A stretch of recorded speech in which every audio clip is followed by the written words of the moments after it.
Filmăm și noi grădinița noastră frumoasă. Uite aici, cu meri, cu peri. Uite, cu meri. Frumos, ca lumea, uite, cireșul. Uite, trandafiri, uite, tui aici frumos.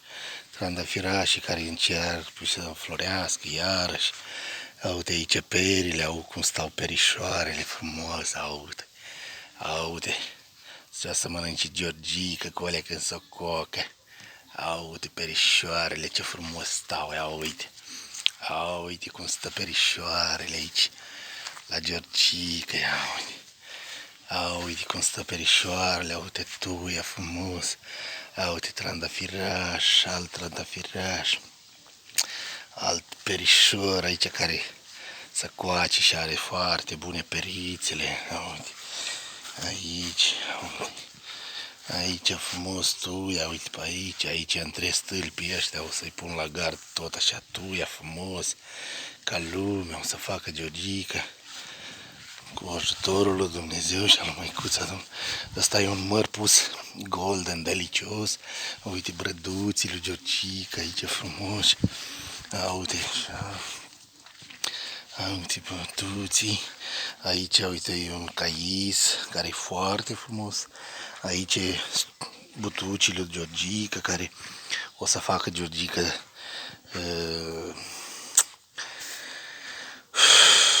boltă frumos ca lumea. Uite strugurașii aici. Uite ce frumos și săraci. Uite, are și strugurași de aia țițica căpriței. Uite, are Georgica aici, uite, frumos. Are Georgica aici tot. Frumos. Ăsta e beceaul care se apucă acum să ridice cât două cameruțe. Aici sporțile frumos, așa ca lumea. Așa, intrarea pe portița mică. Frumos. Așa. Aici e ieșirea în stradă. Aici e așa. Uite, aici frumos pe din afară. Gardul frumos, porțile frumos, totul frumos. Uite, totul e frumos. Portița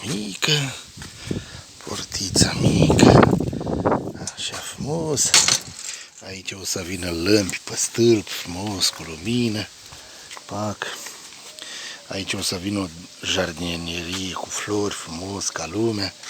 Uite, gard aici frumos, despărțitor frumos. Aici la fântână frumos. Așa, aici trandafiri frumoși. Uite, busuioc, uite, aici tot.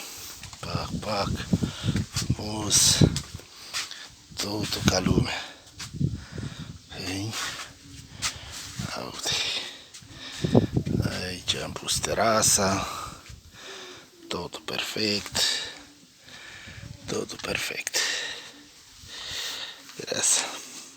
Căsuța deocamdată nu vă recomand, că încă nu e gata, dar o să vă recomandă în cel mai scurt timp. Așa e frumos.